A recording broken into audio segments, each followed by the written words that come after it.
Y ahí lentamente volvemos acá.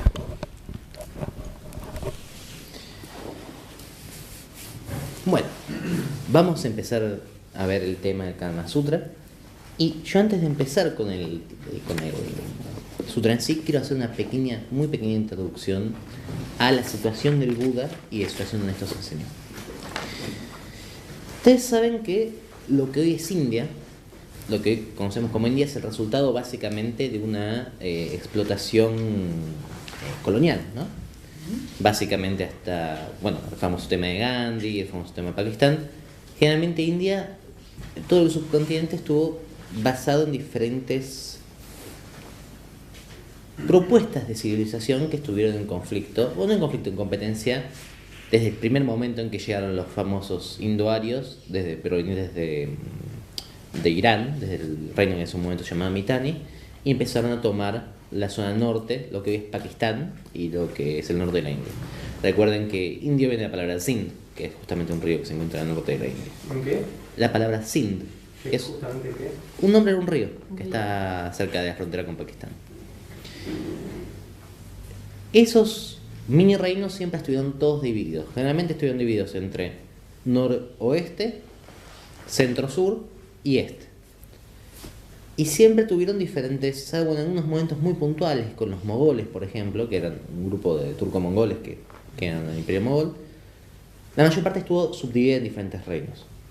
Y aparte de eso, quizás más interesante para nosotros, tuvo varias visiones filosóficas y varias visiones soteriológicas que fueron de a poco compitiendo y fueron generando lo que hoy llamamos mal hinduismo, que es en realidad una constelación gigantesca de diferentes tendencias. La más clara siempre discusión fue entre las escuelas no teístas, dravidias, de raíz dravidias, en la cual está el budismo, el jainismo, la escuela Samkhya, que tienden a ser más filosóficas y místicas, versus una religión vitalista que es la religión brahmánica, ¿no? El brahmanismo, que es lo que se conoce como el primer vedantismo, el primer estudio de los Vedas, es una religión que nosotros, si la tenemos que identificar con algo, la podemos identificar con lo que entendemos por religión vikinga. Esto no es extraño, porque si ustedes se dan cuenta, es el mismo grupo de gente, es el mismo pueblo que son los indoeuropeos, y por ejemplo, tenemos las mismas, o con la religión romana, ¿no? Fíjense, por ejemplo, que Júpiter es lo mismo que Zeus, es cognato etimológicamente con Zeus Peter y con Dieus, que es el dios del cielo. Son básicamente un grupo de gente que son los indoeuropeos, que fue desde el sur de Rusia hasta la India, hasta China de hecho, con los tocarios.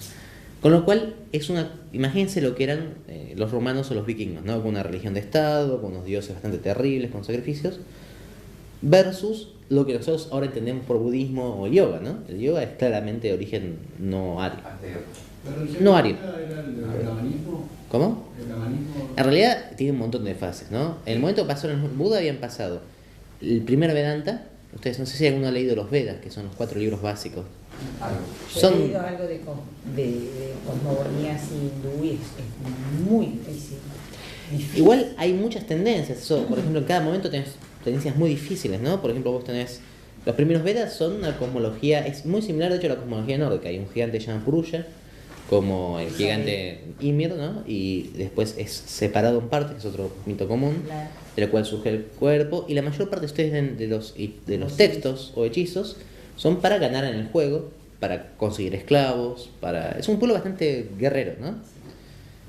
Luego de eso, ¿qué Hay que pasa? basarse en la época también. Por supuesto, ¿no? Ya. Aparte eran, como les digo, piensen en un pueblo bárbaro, de estilo bárbaro del norte, ¿no? Que vienen como vikingos, que van avanzando y van tomando lugar. Luego de eso empezó a tener la idea de el control mágico de la suerte. Si bien al principio era un sistema bastante fatalista, el dios principal del cielo, que era Varuna, era una especie de déspota celestial que podía ver absolutamente todo. Finalmente se entendió que con los brahmanes podían llegar a tener el control de los dioses mediante los rituales. Y ahí hubo un cambio de poder. De los hombres ser esclavos de los dioses, los hombres pasaron a controlar a los dioses mediante medios mágicos. Esa es una época que se llama las brahmanas. Luego empezó a haber una respuesta frente a eso, que se llaman las arañacas, un intento de entender al dios no tanto como un sirviente mágico, sino como una experiencia. Y luego de eso, sobre todo por la influencia de los pueblos que habían conquistado, que eran los pueblos del sur de la India, que se llaman los Drávidas, empezó a surgir, o a resurgir en realidad, como algunos piensan, una idea más mística y yógica de la experiencia espiritual.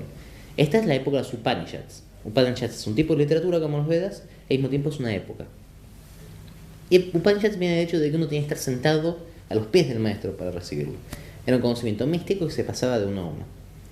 Y en esta época surgen los grandes movimientos dravídicos que hayan sido reprimidos, en los cuales se plantea que los dioses de alguna forma cumplen el mismo o peor papel que los hombres y que hay una liberación que trasciende todo este mundo, ¿no? El más famoso de todos estos movimientos upanishádicos, el Ayam, que es, en realidad la formulación de Ayam es un poquito anterior a eso. Pensá que Kapilavastu, donde nace el Buda, significa la aldea de Kapila. Kapila era uno de los... El que empezó la Yamkya.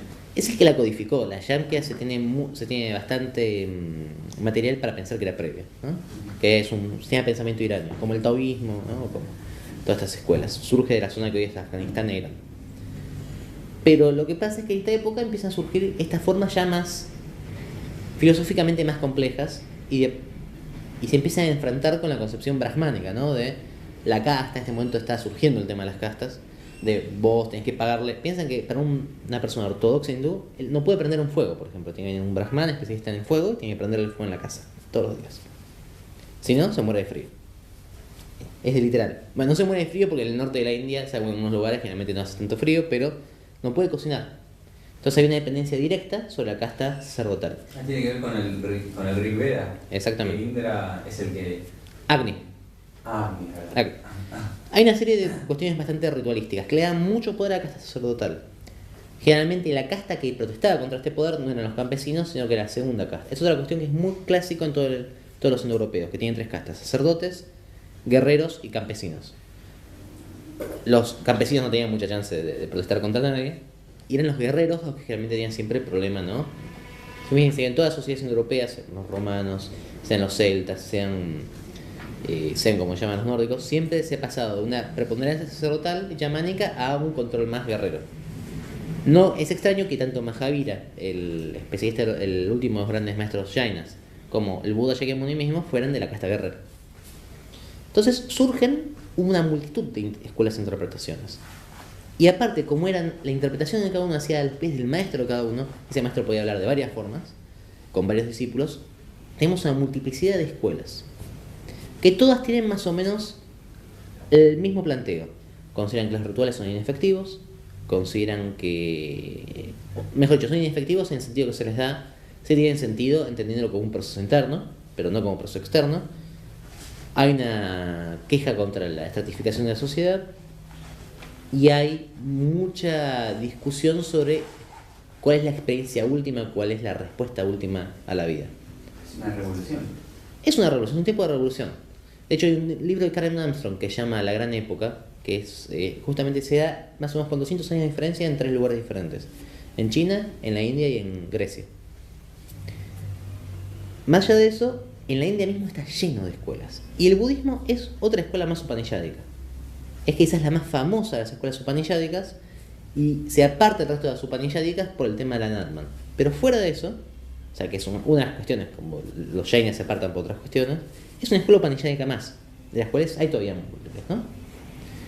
Pero simplemente es por lejos la más famosa de todas. Entonces, en este contexto, yo creo que veamos el Sutra de hoy.